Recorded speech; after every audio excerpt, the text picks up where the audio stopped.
You'll regret that this night ever existed. I pulled into my driveway at 9:47 p.m., later than usual because Tommy Hendricks had stayed after school to discuss his essay on Macbeth. The kid was genuinely curious about whether Lady Macbeth was truly evil or just desperate. I'd found myself enjoying the conversation more than I'd expected. My headlights swept across the concrete, and that's when I saw him. A man lay crumpled near our front steps, groaning softly. Dark hair, athletic build, wearing gym shorts and a tank top that was now torn. He was trying to push himself up on his elbows. Jesus, I muttered, killing the engine and grabbing my phone. The front door burst open before I could get out of the car. Kayla stumbled onto the porch, her blonde hair disheveled, mascara streaked down her cheeks. She wore her yoga pants and sports bra, the outfit she'd been in when I left for work that morning. "Evan," she sobbed. "Thank God you're home. He tried to." I jogged over to the injured man, keeping my phone ready. "What happened?" "Who is this?" "I don't know," Kayla wailed. "He just came to the door, and when I answered, he pushed his way in." Julian heard me screaming and came running. Julian Stokes, our neighbor from 2 houses down, emerged from the shadows near our oak tree. His face was grim, his knuckles scraped and swollen. "Called 911 already," Julian said, his voice flat. "EMTs should be here in 5 minutes. Cops, too." The injured man lifted his head, squinting at me through swollen eyes. I didn't, he mumbled. "Don't talk," I told him, though something cold was settling in my stomach. "Help's coming." Kayla rushed to my side, pressing her body against mine. She was trembling, but I noticed she smelled like expensive cologne, not mine. "He was so violent," she whispered. If Julian hadn't heard.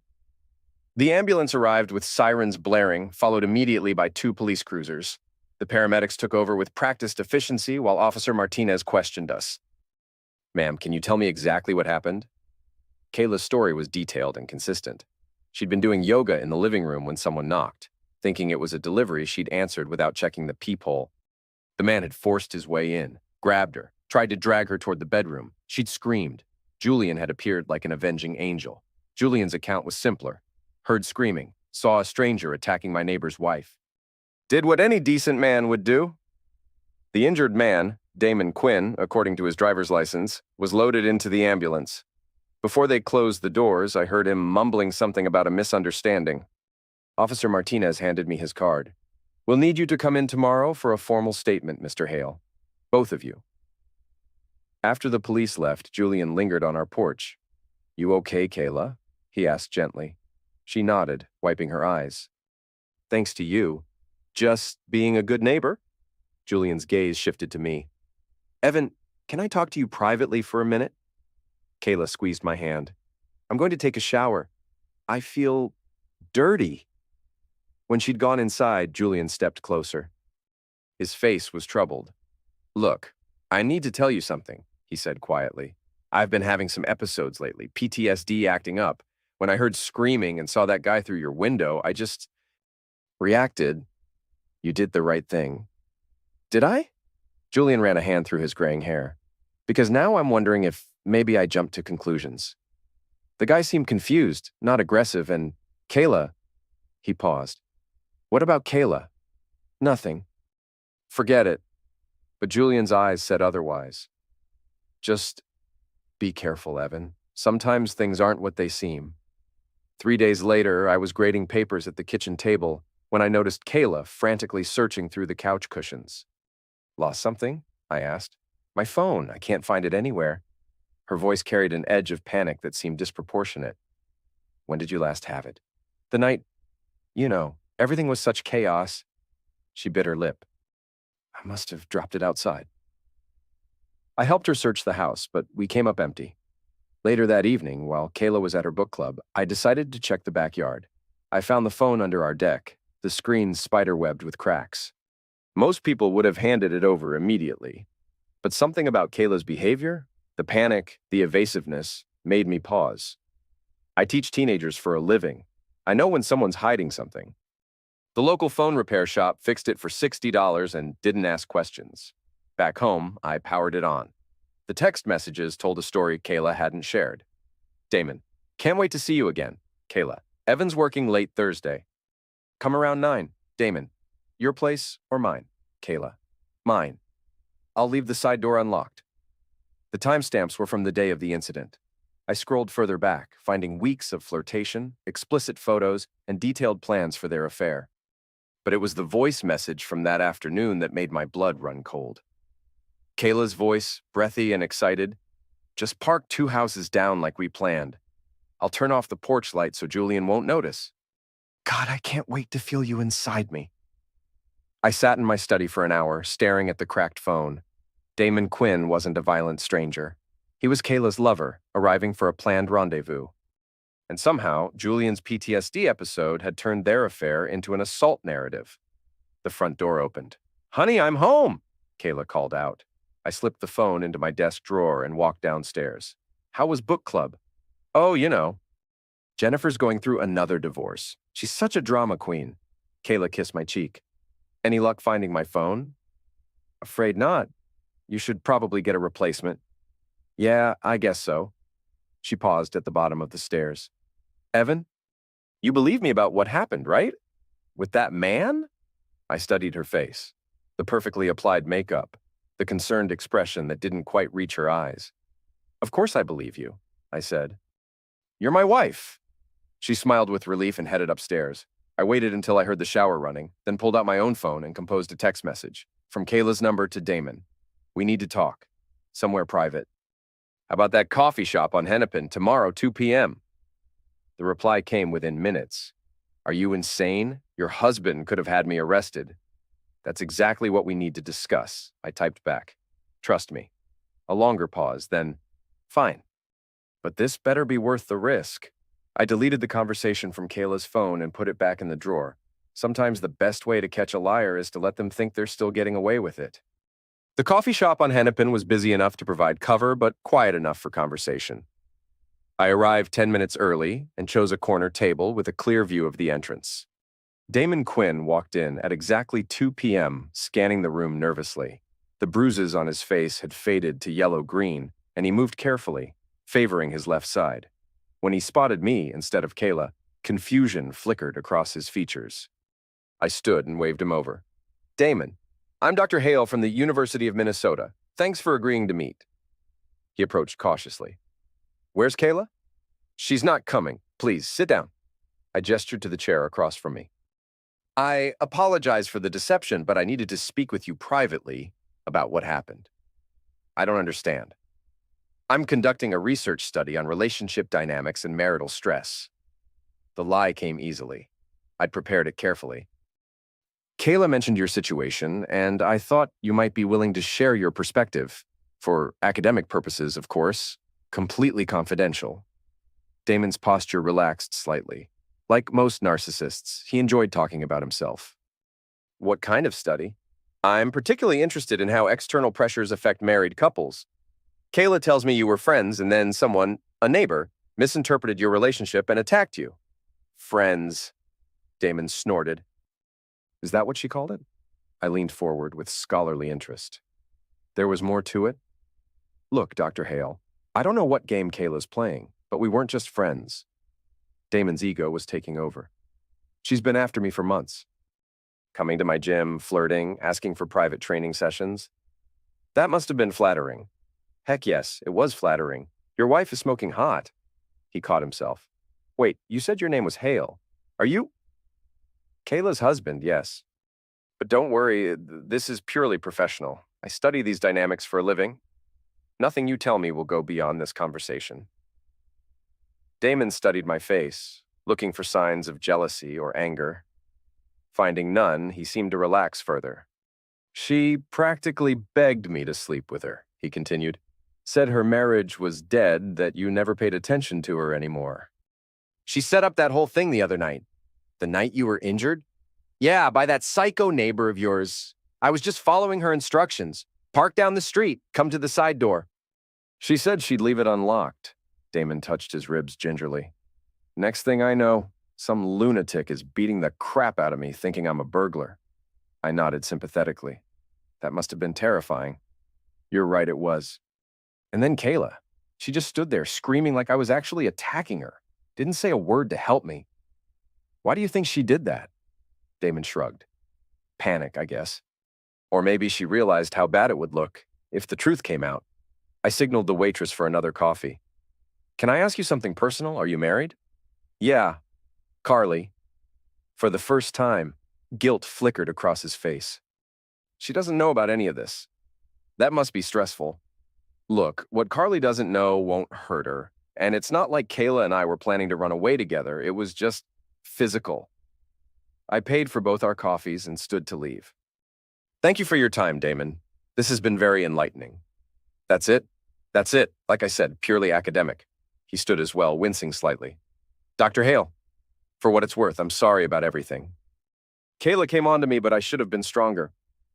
Don't worry about it, I said, shaking his hand. These things happen. I walked to my car and sat in the parking lot for 5 minutes, letting the rage settle into something colder and more useful. Then I drove to my lawyer friend's office and handed him the coffee receipt from our table. I need you to run a background check on this guy, I told him. Everything you can find. The gym where Damon worked was called Elite Fitness, one of those upscale places with juice bars and personal training rooms. I'd never set foot in it before, but I knew Kayla had been a member for over a year. I waited in the parking lot until I saw a petite brunette leave through the main entrance. She had the slightly overwhelmed look of someone who'd just finished a difficult workout. According to my research, this was Carly Quinn, Damon's wife of 4 years, currently employed as a pediatric nurse at Children's Hospital. Excuse me, I called out as she approached a blue Honda Civic. Are you Carly Quinn? She turned, immediately wary. Yes? I'm Evan Hale. I think we need to talk. Her face went pale. Oh God, you're Kayla's husband. I am. And I think your husband has been lying to both of us. Carly glanced around the parking lot nervously. I don't know what you're talking about. He told you he was attacked by a random stranger, didn't he? That he was trying to help someone and got beaten up by a crazy neighbor? Her silence was answer enough. Carly, I'm not here to cause trouble, but we both deserve to know the truth. She leaned against her car, suddenly looking exhausted. What truth? Your husband and my wife have been having an affair for months. The night he was injured, he was at my house for a planned hookup. My neighbor saw a stranger and assumed it was a break-in. She started to protest, then stopped. How do you know this? I pulled out a manila envelope I'd prepared. Audio recordings from the gym locker room. Your husband likes to brag to his buddies about his conquests. It wasn't true, but Carly didn't know that. Sometimes a bluff is more effective than evidence. I can't listen to this, she whispered. You don't have to. But Carly, ask yourself, has Damon been acting differently lately? Coming home late? Being secretive about his phone? Tears started rolling down her cheeks. He said he was working extra shifts to save money for... She stopped. For what?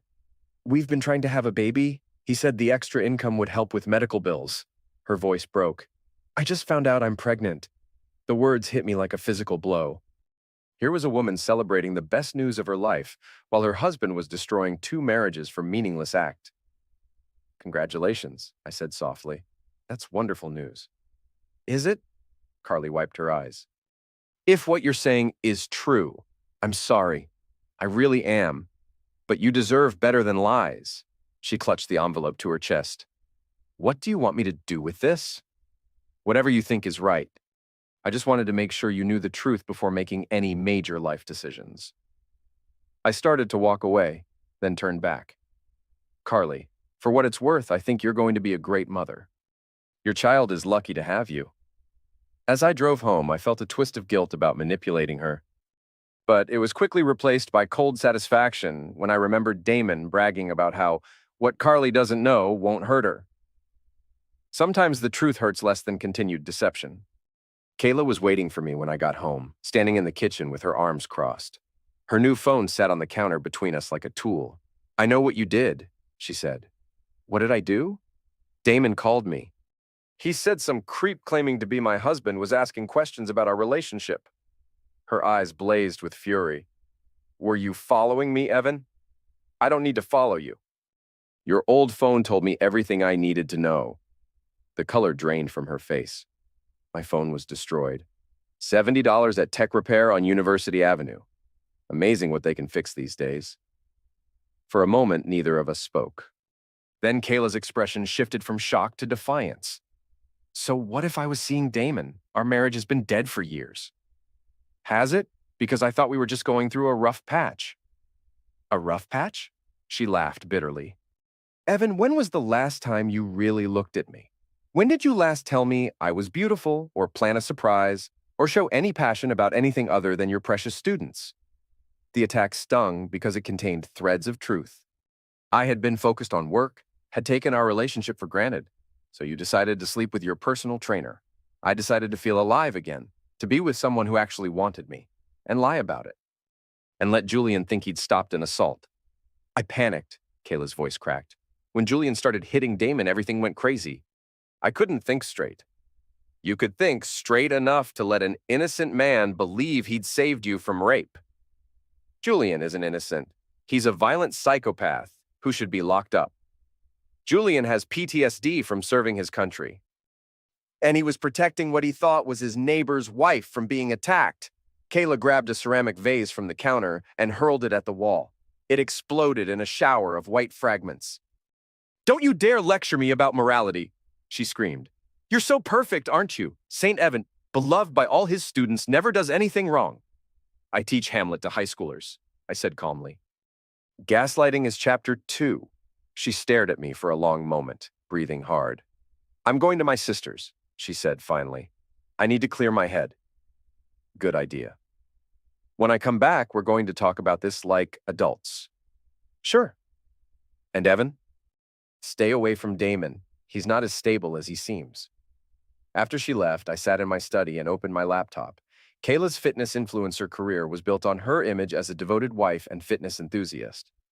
Her Instagram account had 50,000 followers, and she'd recently signed a sponsorship deal with a major athletic wear company.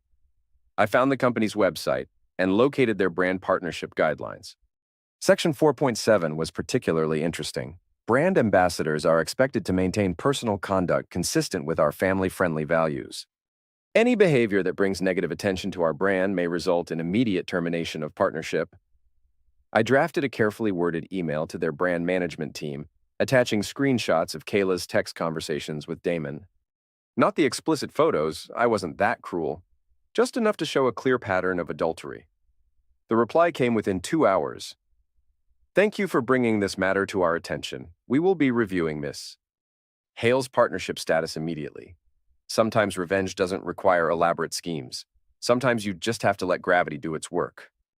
The Minneapolis Children's Foundation annual charity auction was held at the Marriott downtown, a glittering affair where suburban socialites competed to see who could donate the most while wearing the least. Kayla had been co-hosting the event for 3 years, and missing it would have been social suicide. She'd returned from her sister's house 2 days earlier, calmer but more distant. We'd had the conversation she'd promised, a stilted, careful dance around the obvious issues. She'd admitted to the affair but insisted it was over. I'd accepted her explanation without comment, which seemed to unnerve her more than anger would have. "You look beautiful," I told her as we walked into the ballroom. She did, stunning in a black cocktail dress that highlighted her figure perfectly. "Thank you," she replied, but her smile was strained. "Evan, about tonight, please don't do anything to embarrass me." "When have I ever embarrassed you?" She squeezed my arm. "Just be yourself." Quiet, supportive husband. The auction was in full swing when Carly Quinn walked in. She wasn't supposed to be there. The tickets cost $200 each. And from what I knew about nurses' salaries, that was a stretch for someone saving for a baby. But there she was, wearing a simple blue dress and looking determined. Kayla spotted her immediately. "What is she doing here?" she hissed. "Who?" "That woman. Damon's wife?" Carly made her way through the crowd, clearly searching for someone. When she spotted Damon near the bar, her jaw tightened. "Ladies and gentlemen," the auctioneer called out, "our next item is a week-long stay at a luxury cabin in Duluth, generously donated by the Morrison family." But nobody was paying attention to the auction anymore. Carly had reached Damon, and even from across the room, their body language screamed confrontation. "You son of a witch!" Carly's voice carried over the ambient chatter. "Did you think I wouldn't find out?" Damon grabbed her arm, trying to pull her toward a quieter corner. "Carly, not here. We can talk about this at home." "Talk about what?" About how you've been screwing your client while I've been working double shifts to pay for fertility treatments? The room was going quiet now, conversations stopping as people turned to watch the drama unfold. You invited me, Damon's voice rose defensively. Don't act like I forced you. That's when I pulled out my phone and started recording. Invited you where? Carly demanded. To the house that night. You texted me, told me to come over. I texted you? Carly's voice was dangerously quiet. Show me this text. Kayla had gone rigid beside me. We need to leave, she whispered. In a minute. Damon was fumbling with his phone, his face growing redder. It's not here. I must have deleted it. You must have deleted it, Carly repeated. How convenient. The entire ballroom was watching now. Someone had even turned off the music. Carly, you're making a scene, Damon pleaded. Think about the baby. I am thinking about the baby, she screamed.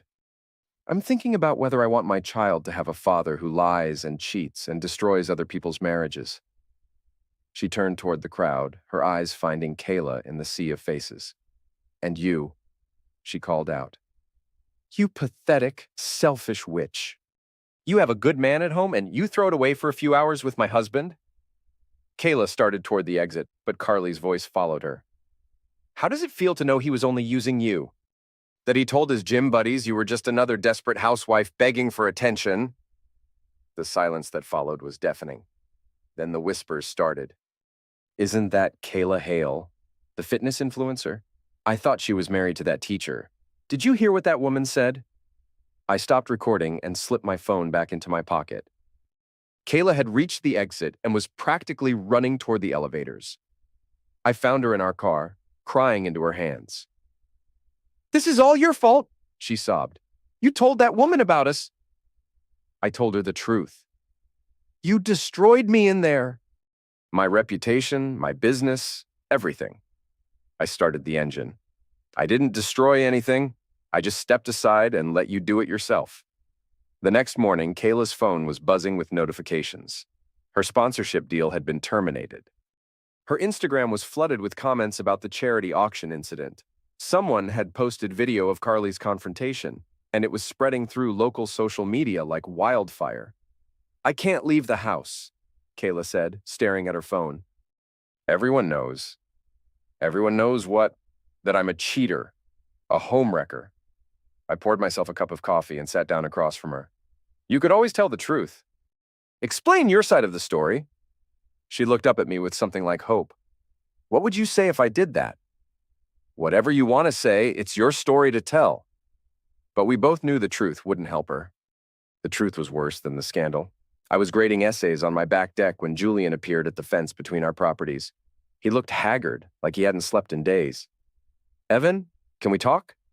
Of course. Come on over. He climbed through the gap in the fence that we'd never bothered to repair, moving with the careful deliberation of someone fighting internal demons. I've been thinking about that night, he said, settling into the chair across from me. About what really happened. What about it? I saw the news coverage of that charity thing. About your wife and that trainer. Julian's eyes were sharp despite his exhaustion. Made me realize maybe I had it wrong. I set down my red pen and gave him my full attention. That guy I beat up, Damon. He wasn't breaking in, was he? No, I said quietly. He wasn't. Julian absorbed this without surprise. How long had it been going on? Months, from what I can tell? And I just happened to have one of my episodes at exactly the wrong time. Julian laughed, but there was no humor in it. You know what the really screwed up part is? What? I feel bad about hurting him. Even now, knowing he was screwing your wife, part of me feels guilty for putting a man in the hospital. You thought you were protecting Kayla. Yeah, well, turns out Kayla didn't need protecting from him. She needed protecting from herself. Julian rubbed his temples. I've been seeing a new therapist. She says the guilt I'm carrying isn't about him. It's about all the times in the Middle East when I couldn't protect the people who actually needed it. We sat in comfortable silence for a moment, watching a cardinal build a nest in the oak tree. Can I ask you something? Julian said finally. You seem pretty calm about all this. Your wife cheating, the public humiliation, everything. Most guys would be losing their crap right about now. I considered my answer carefully. I teach teenagers, Julian. You learn patience. You learn that sometimes the best way to deal with bad behavior is to let natural consequences play out. Natural consequences? Damon lost his job after that gym incident went viral. Kayla lost her sponsorship deal and her reputation. Their actions created their problems. I just didn't get in the way. Julian studied my face. You orchestrated this, didn't you? The wife showing up at the charity auction, the whole public meltdown? I had a conversation with Carly. What she did with that information was her choice. Crap. Julian shook his head admiringly. Remind me never to get on your bad side. He reached into his pocket and pulled out a small piece of paper.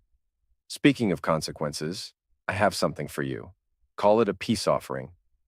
I unfolded the paper. It was a gym locker combination. How did you get this?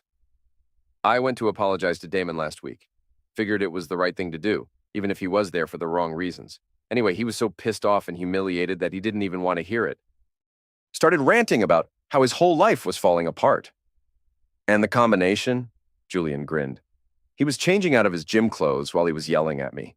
Wrote down his locker combo on a napkin and forgot about it. I figured you might find a use for it. Julian, I can't ask you to...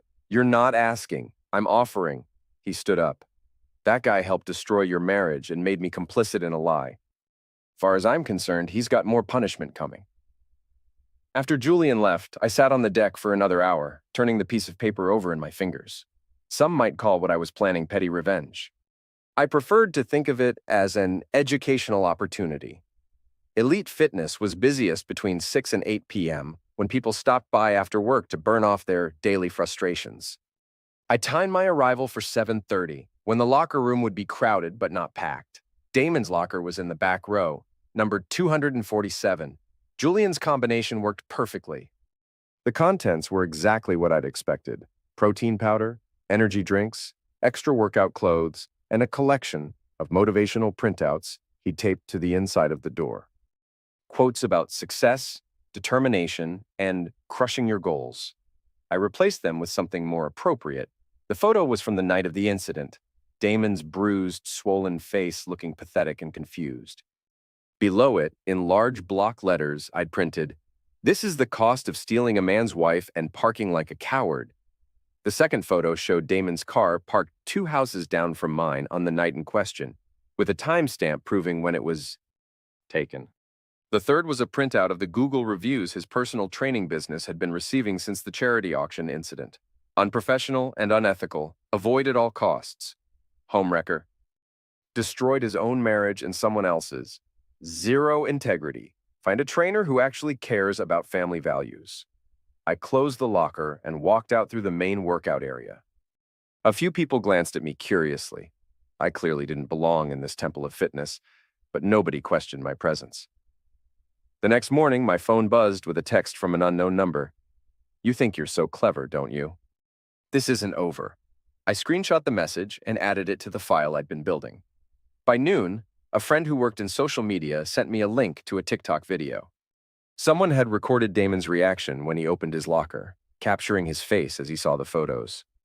The video had already been viewed 50,000 times, with comments ranging from supportive to savage. Play stupid games, win stupid prizes.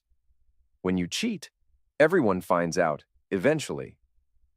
This is what happens when you mess with the wrong husband. That teacher is a savage, and I'm here for it. The video was shared across multiple platforms, picking up momentum as it spread through the local fitness community. By evening, it had been featured on a popular Instagram account that specialized in public shamings gone viral. Elite Fitness called an emergency meeting with Damon that afternoon. According to their corporate policy, employees who brought negative publicity to the business could be terminated immediately. Damon Quinn was no longer employed there by 5 p.m. Kayla watched the coverage from our living room couch, her laptop balanced on her knees.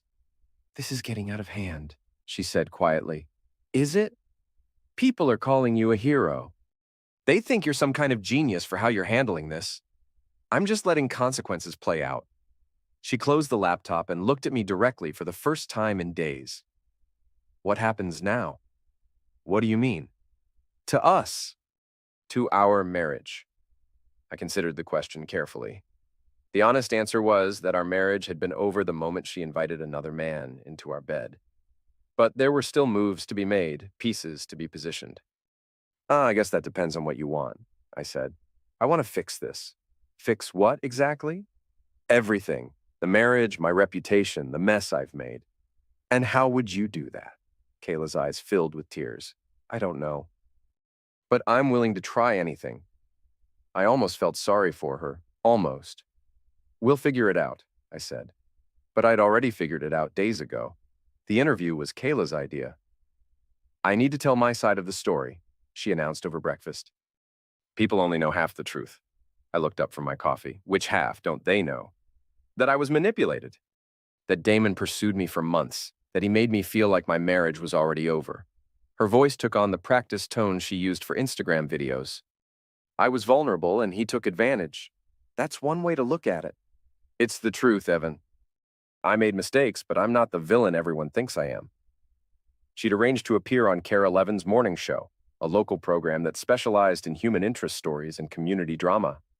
The producer had promised a sympathetic interview focused on marriage, forgiveness, and second chances. I watched from home as Kayla sat across from host Jennifer Walsh, looking perfectly composed in a navy blazer and pearls. So, Kayla, Jennifer began, you've been through quite an ordeal these past few weeks.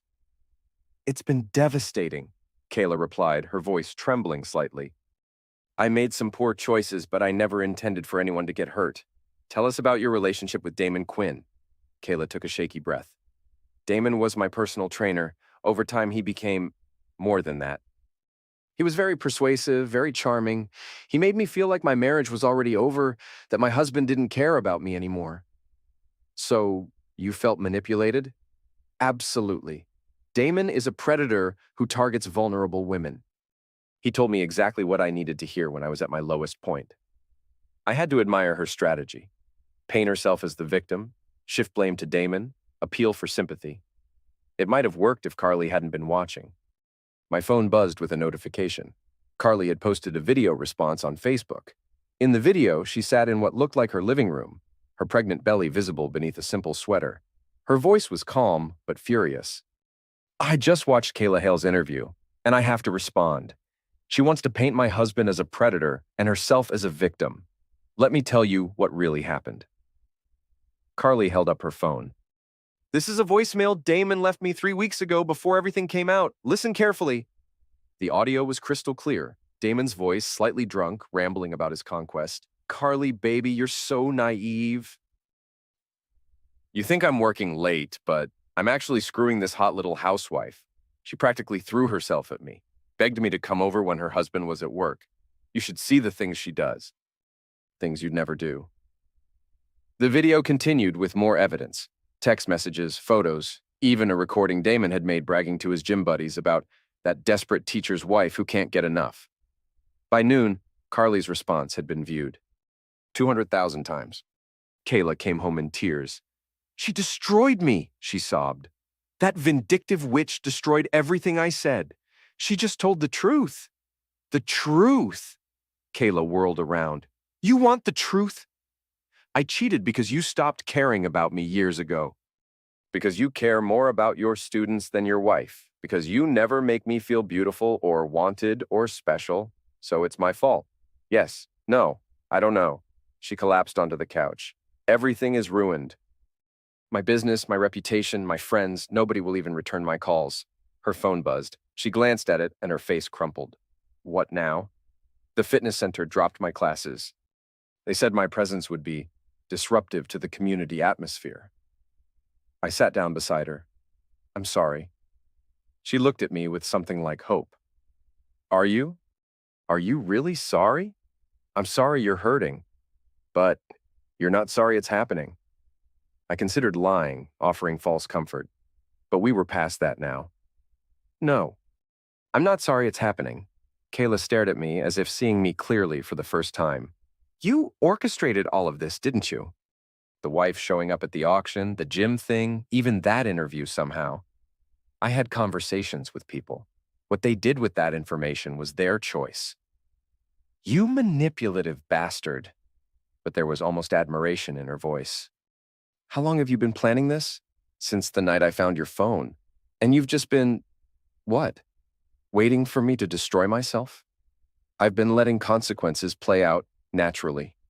She was quiet for a long time, staring at her hands. What happens now? She asked finally. I reached into my jacket and pulled out an envelope. Divorce papers? Divorce papers.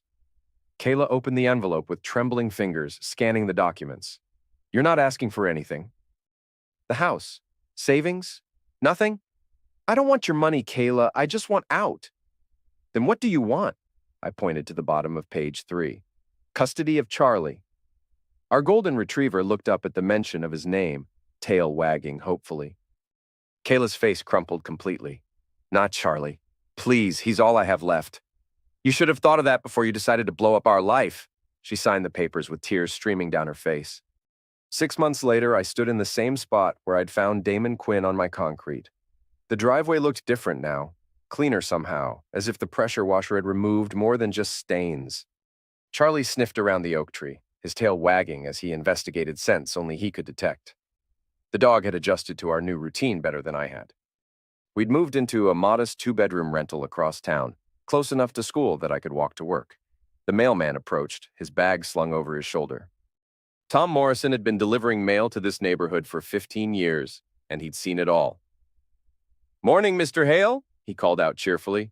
Morning, Tom. He paused at the end of my driveway, glancing at the house. I heard the new owners are moving in today. I followed his gaze. A moving truck was parked outside what used to be Damon and Carly's house.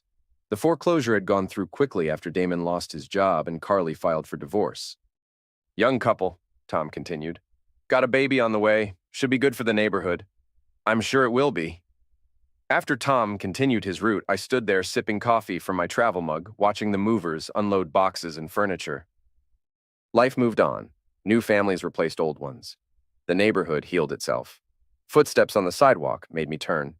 Kayla walked slowly down the street, her head down, earbuds in. She looked thinner than I remembered, her designer workout clothes replaced with generic athletic wear. When she spotted me, she stopped walking.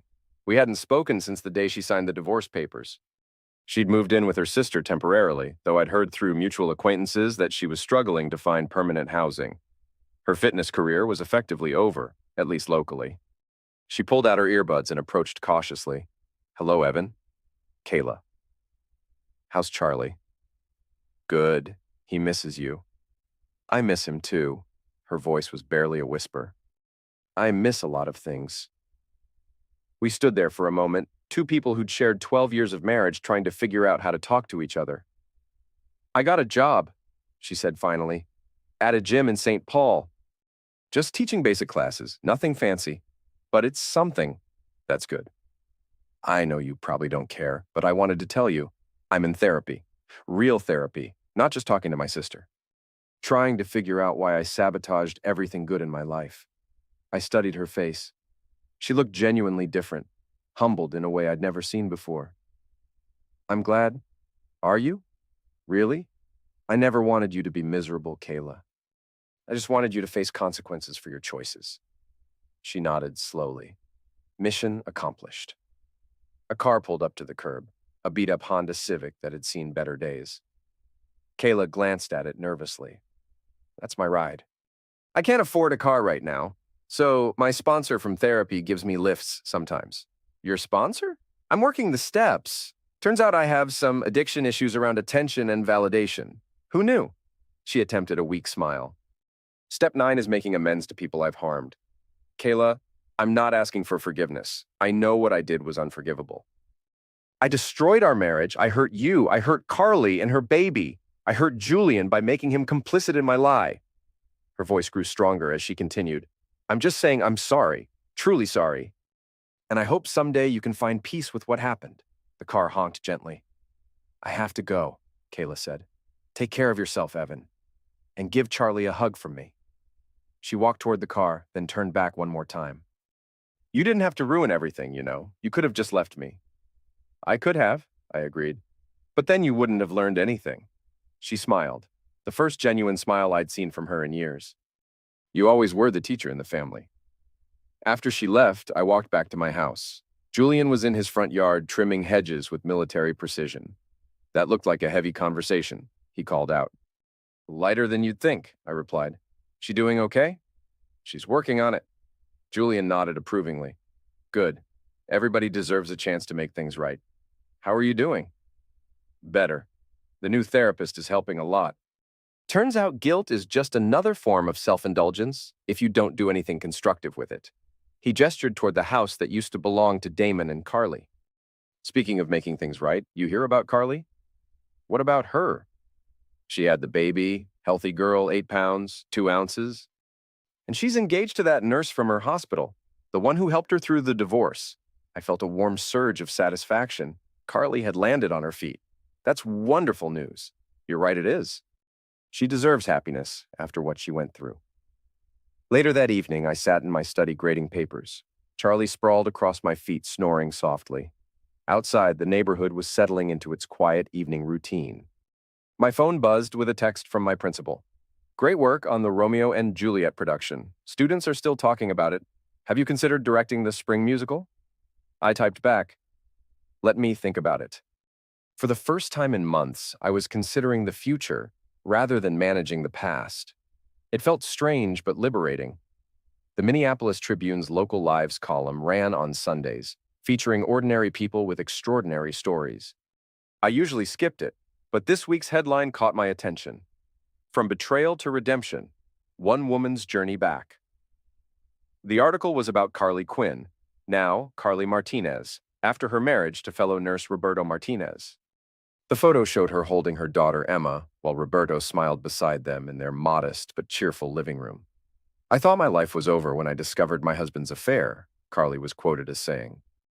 But sometimes the worst thing that happens to you opens the door to the best thing. The article detailed her journey from devastated wife to empowered single mother to happily remarried woman.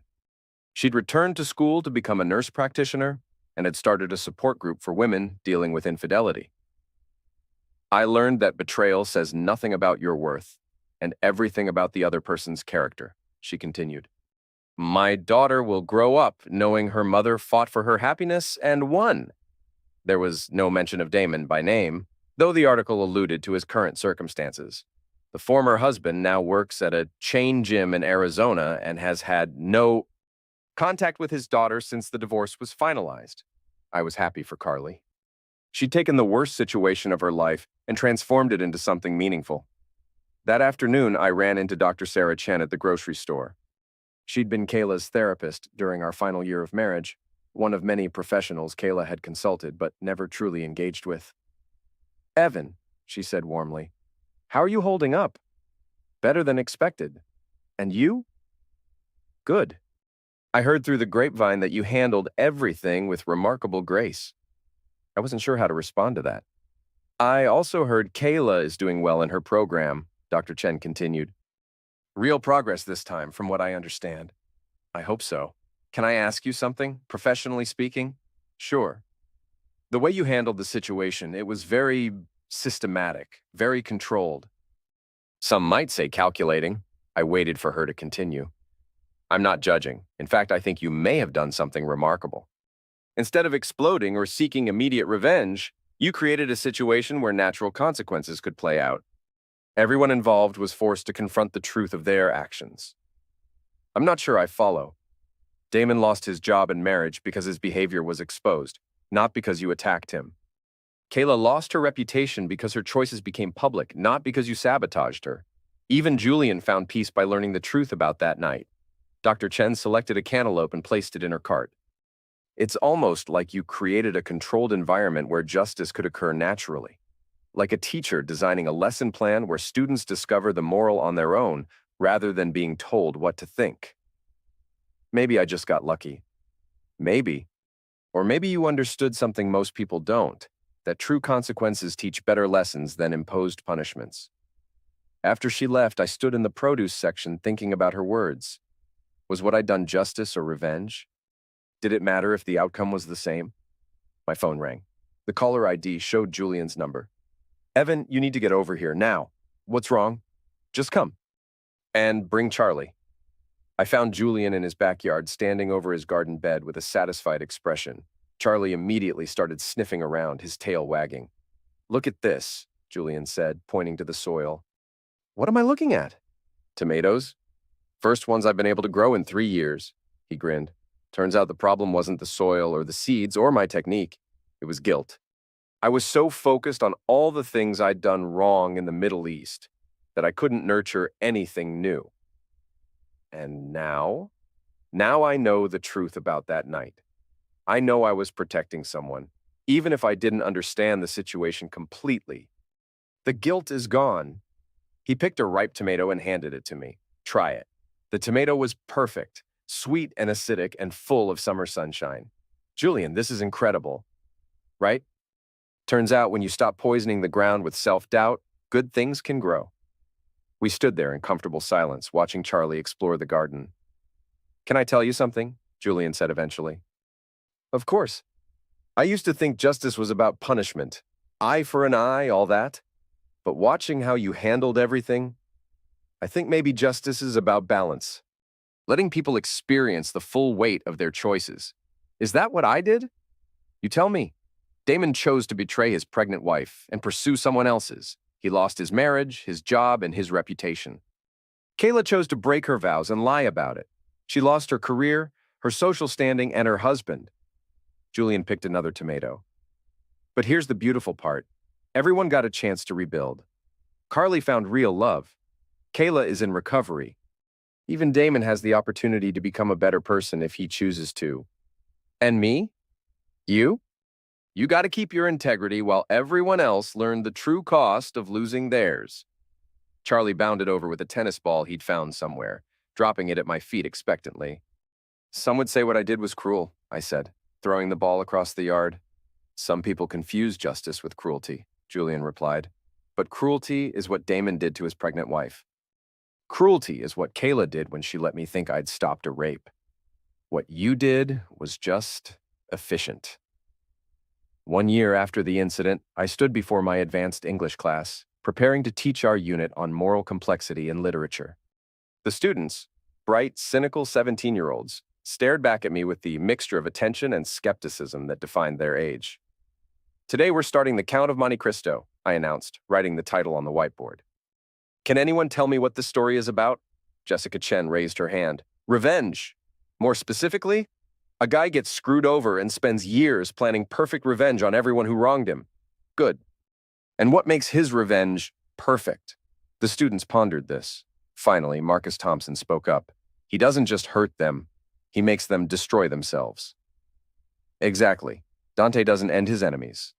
Instead, he creates situations where their own flaws and choices lead to their downfall. Why is this more satisfying than simple revenge? Because they can't claim they're innocent, offered Sarah Kim. They have to face what they really are, I nodded approvingly. The most effective justice isn't imposed from outside. It emerges from within, when people finally confront the consequences of their actions. After class, I walked through the quiet halls toward my office. The school day was ending, and the familiar sounds of teenage life, lockers slamming, friends making plans, the squeak of sneakers on linoleum, filled the corridors. My phone buzzed with a text from my sister. Saw the article about Carly. So happy for her. How are you doing? Good, I replied. Really good. And I was. The past year had been a process of rebuilding, but I discovered that starting over in your 40s wasn't the catastrophe I'd expected. The rental house had become home. Charlie had adjusted beautifully. My teaching had improved, perhaps because I'd learned something about human nature that couldn't be found in textbooks. Another text, this one from an unknown number. Mr. Hale, this is Tommy Hendricks. I graduated 3 years ago. I'm in college now studying literature because of your class. Just wanted to say thanks for showing me that stories matter. I smiled, remembering the kid who'd stayed after school to discuss Lady Macbeth's motivations.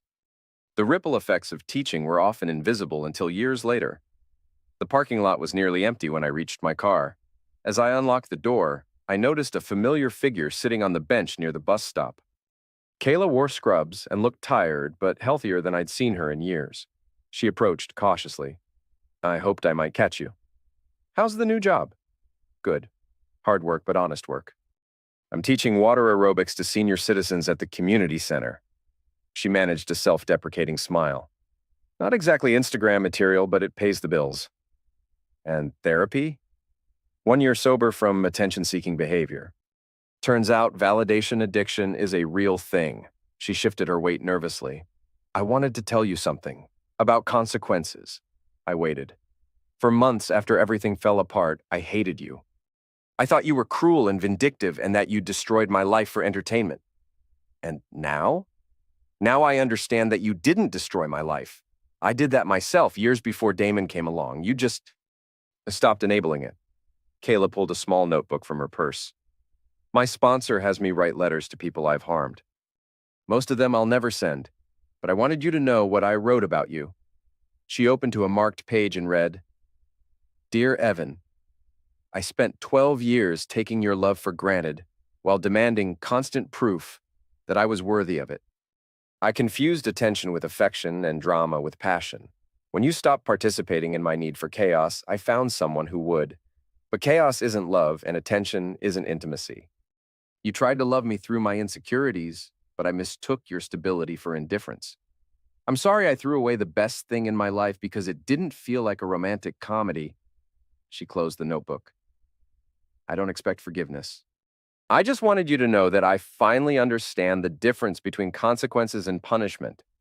What you did taught me something punishment never could have, which is that actions have weight, that choices echo, that the person I was becoming was someone I wouldn't want to know.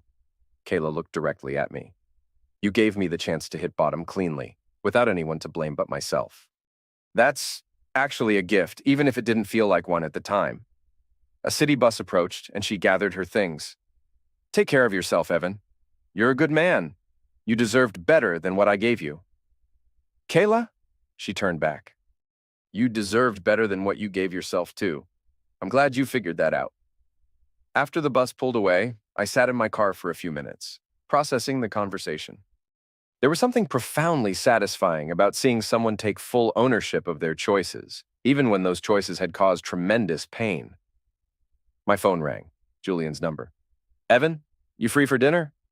Carly and Roberto are in town with the baby, and we're having a barbecue. You should come. I'll be there. As I drove toward Julian's house, I thought about the past year and the strange turns life could take.